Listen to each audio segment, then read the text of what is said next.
A heated debate. Emmanuel Macron and Marine Le Pen go head-to-head on several critical issues. They both appeal to their bases just days ahead of France's runoff vote. But who was more convincing? This is Inside Story.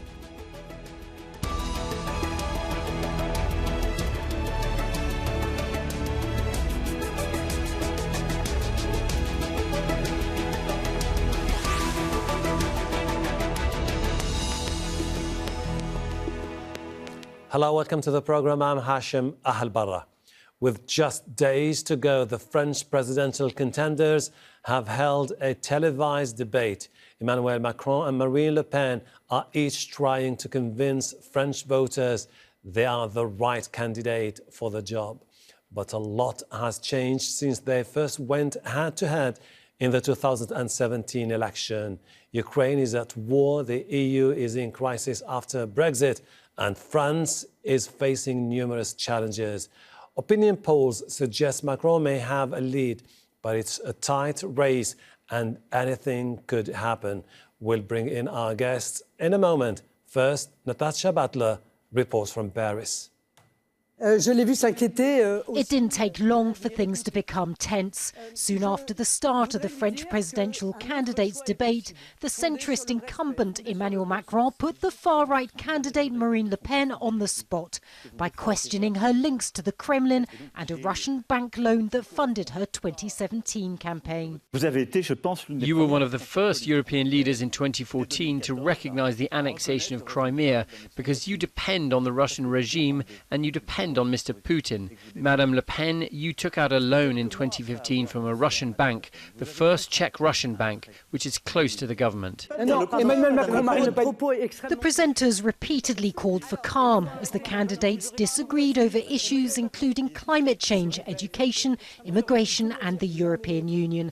Macron believes the bloc should be stronger and Le Pen wants to diminish its power. The far-right leader also said she would make it illegal for Muslim women to wear the headscarf in public if elected. Macron said such a move would provoke a civil war. I believe the headscarf is a uniform imposed by Islamists, that most young women who wear it have no choice. France, country of the Enlightenment, of universal values, would be the first country in the world to ban religious symbols in public space. The first country in the world. That is what you are proposing. At times, Macron seemed overconfident or on the attack, but for most of the debate, he clearly had the upper hand, leaving Le Pen looking frustrated or confused. Her performance wasn't a total rerun of the 2017 election debate, with Macron a disaster by her own admission. But it wasn't far off, although she gained ground on some social issues, including healthcare. The reality is during your presidency, Mr. Macron, it's only crises that make you act. There had to be a pandemic to make you realize that health workers have been in a terrible way for years. For nearly half a century, presidential candidates in France have faced off live on TV in a debate that's usually watched by millions of people and is often a pivotal moment in the election. From fiery exchanges to theatrical flourishes, the debates are often highly anticipated by viewers and rarely dull. Over the years, the protagonists and politics have changed, but one thing has remained constant. The person most widely perceived to have won the debate often wins the election. Voters on Sunday will now decide whether history will repeat itself. Natasha Butler, Al Jazeera, Paris.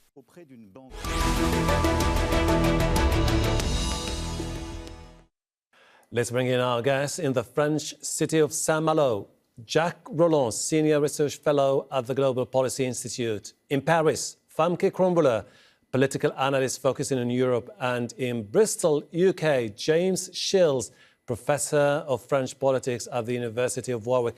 Welcome to the program. James, there is a prevailing sentiment that Macron was more convincing during the debate. But is this on its own enough for him to win the election? I think that is indeed the prevailing sentiment.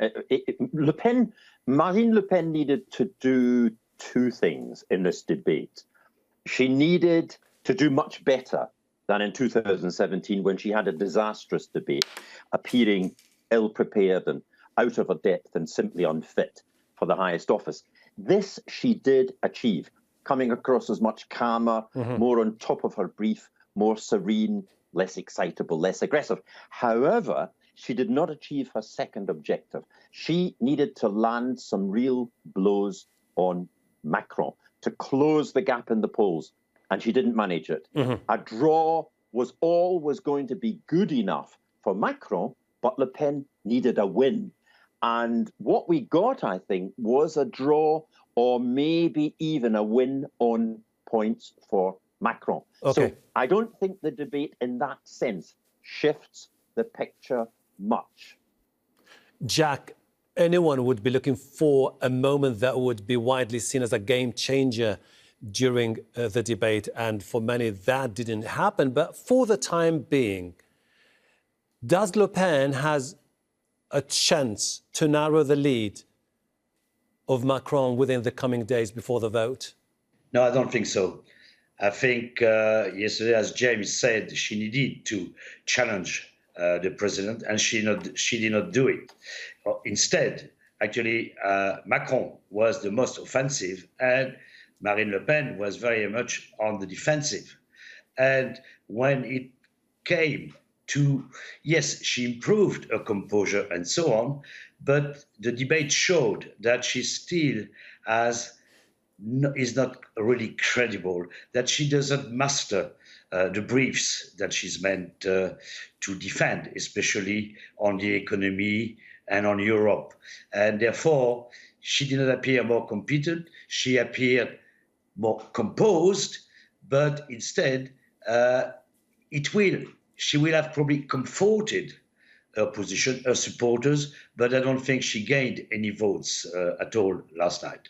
Famke, do you think that she gave the impression to many people in France that she would be the right person to rule the country?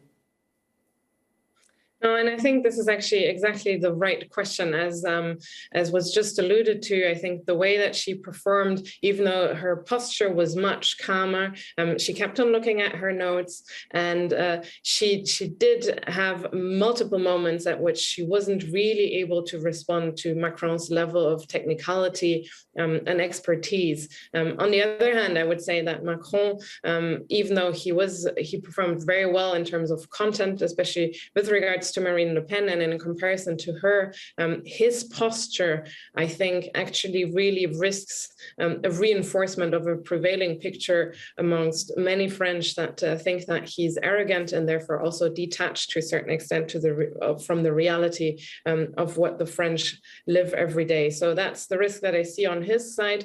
In terms of game changer, definitely not a game changer, but I think a debate that if it was watched by somebody who was hesitant and tilted towards Marine Le Pen, maybe that's a voter that could have gotten convinced that she's not in a position to rule a country. James, to what extent has the war in Ukraine undermined or could undermine Le Pen's chances to win the election? Oh, I think this is a serious area of trouble for Le Pen. Her past position on, especially vis-a-vis Russia. Now, she has done quite a lot to position herself, let's say, by comparison to Eric Zemmour, who was the other far-right candidate in the race for the first round. Now, Zemmour was much more, let's say, anti-taking Ukrainian refugees. Le Pen made a point of saying, no, not only will we take them, we'll send a bus to pick some of them up. So she has been trying to get on the right side of history in that sense. But it is a problem area for her. And her past relations with Putin, her indebtedness, her party's indebtedness to a Russian bank, all of this feeds into a picture that is very problematic for Le Pen in terms of Russia and Ukraine. Jacques, are we likely to see this race being centred on issues such as immigration and Islam, and particularly Le Pen's position on the ban on the wearing of the hijab. Does it explain why Macron sees the opportunity, saying that if she goes on that could trigger a civil war in France? Yes, obviously that was really a weak point in her position, because regarding headscarf, one point that must be made is that the aim yesterday, Marine Le Pen should have tried to attract the Mélenchon voters, but her position on Islam will completely repulse them at all. And Macron was very quick to point out the issue of the headscarf. As he said, it would be the country of enlightenment would be the only country in the world to ban headscarf. So he made a clear point, and he reproached her for linking the headscarf with Islamism and terrorism. And that is not right. Mm-hmm. She was on weak ground.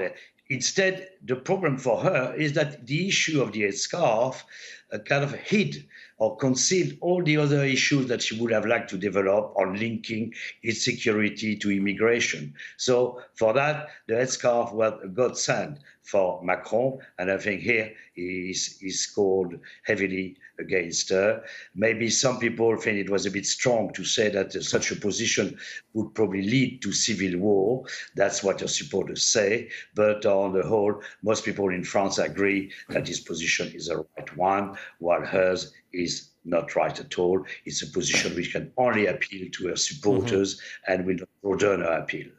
Famke, Marine Le Pen has reinvented herself in a way or another, softened her stance when it comes to many issues, particularly the issue of the EU, where now she says that she's happy with a reform from within, not taking the whole France out of the bloc. Has this been a very good point, a selling point for her, helping her build a robust support base over the last few weeks? I mean, it's interesting because when we just take a step back and look at history, she has moved from calling for a Frexit, so France leaving the EU, towards calling for a Euro exit, which at the time, 1 or 2 weeks ahead of the election in 2017, she retracted on, and to now not calling for any of the two anymore, and just remaining Eurosceptic.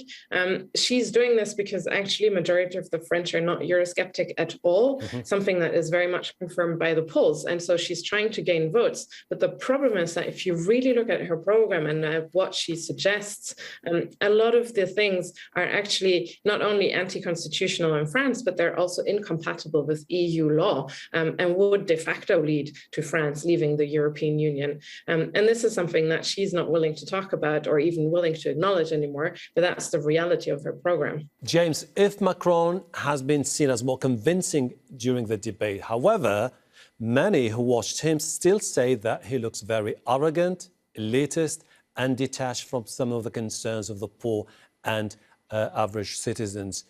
Is this something that could haunt him in the future? Undoubtedly. This is his Achilles heel. And it goes all the way back to the Gilets jaunes, to the Yellow Vest uprising. Macron finds it difficult not to exude arrogance. He did it again last night. If Le Pen went into the debate having to exude competence, composure, Macron went in having to try to underplay his natural tendency to look superior. He didn't achieve that. And this is something that could come back to haunt him, and I would say will come back to haunt him. Because the problem is that this is a runoff that the French didn't want. They did not want, they expected it. The polls were clear. This was what, for 5 years, we've been told would be the runoff again in 2022. But when asked, is this the runoff you want? A vast majority of respondents said no. So the first problem is that there is a hunger in France for something different that isn't Le Pen, that isn't Macron, and that certainly isn't Le Pen versus Macron. So Macron is likely to win this election by default. He won in 2017 through a mixture of his own talent, luck, and default.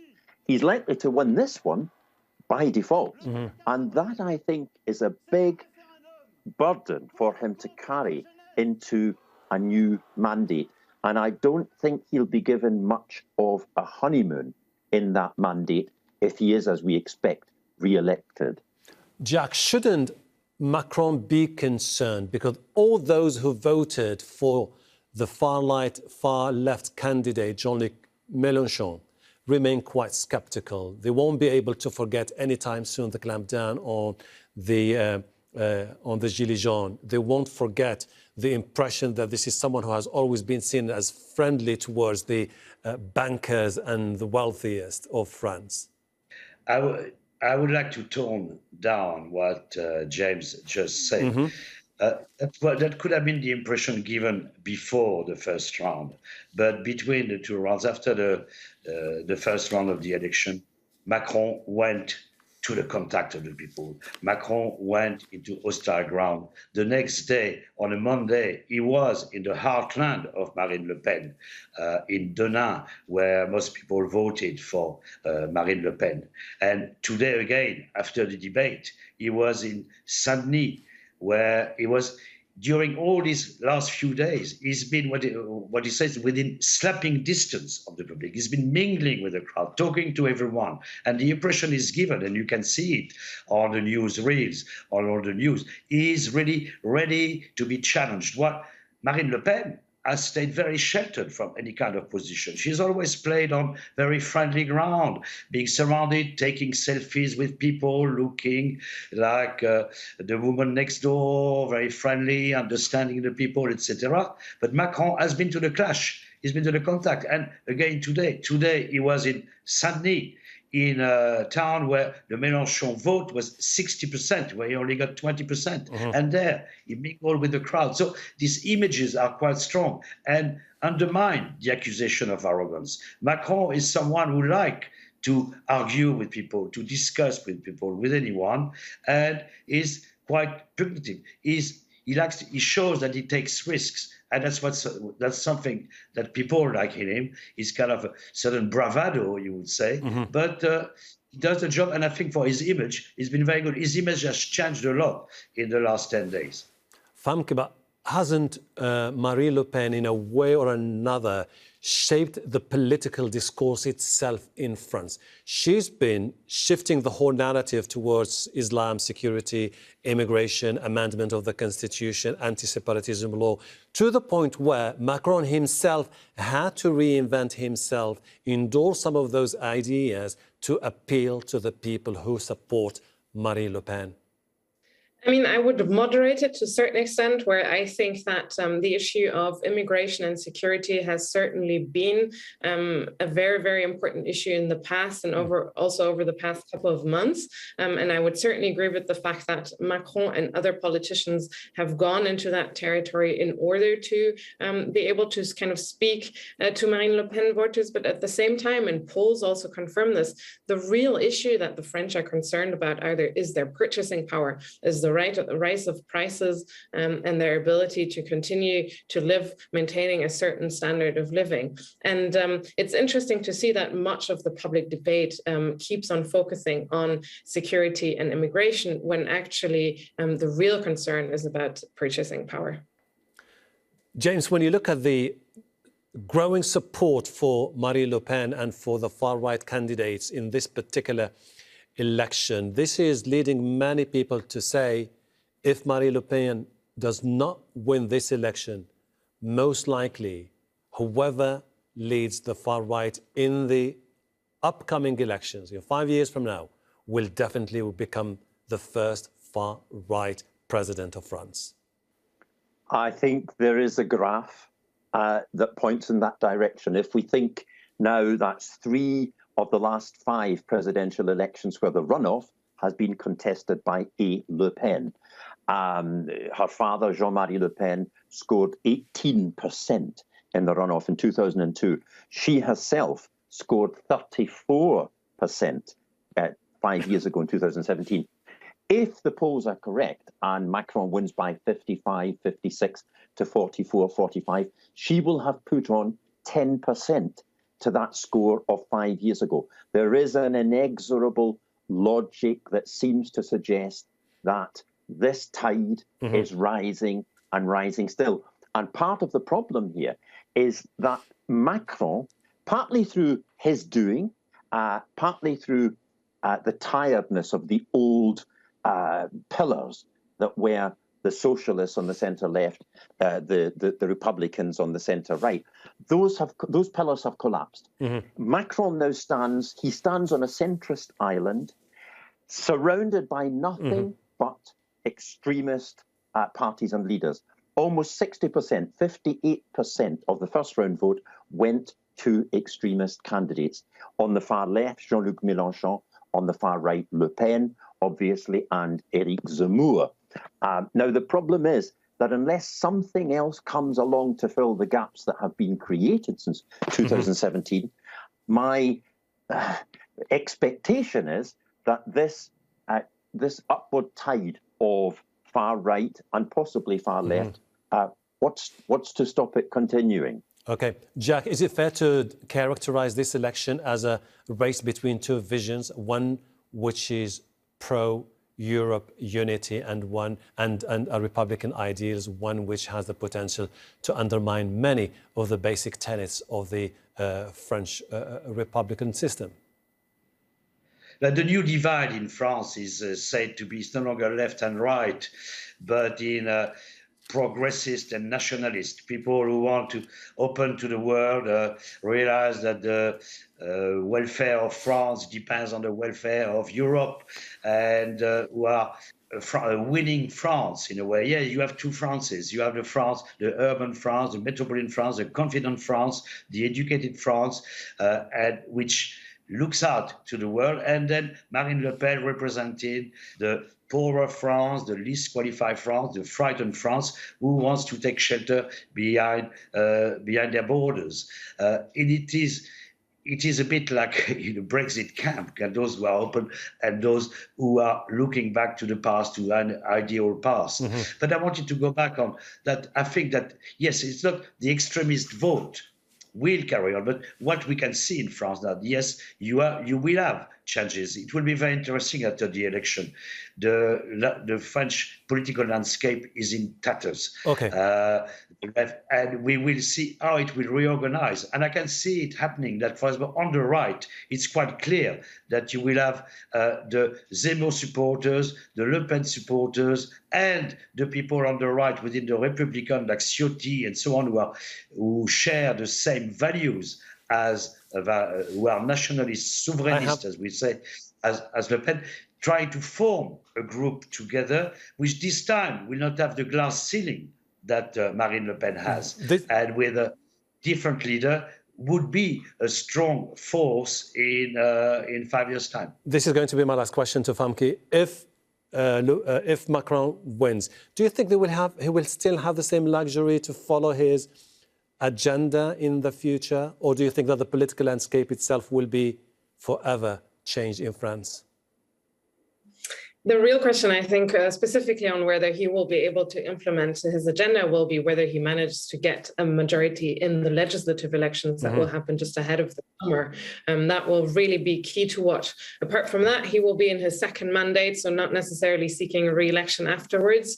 So unless we have another crisis, which is something that we need to remember for his current mandate, he had to manage the COVID crisis and the war in Ukraine, then he will, I think, have space to implement his agenda. The question, almost independently or on top of that, is how does indeed the French electoral party landscape evolve? Because as we've seen right now, the traditional mainstream centre-left, centre-right parties are in shatters. Famke, Krumbmuller, James Shields, Jacques, Reland, thank you very much indeed for your contribution.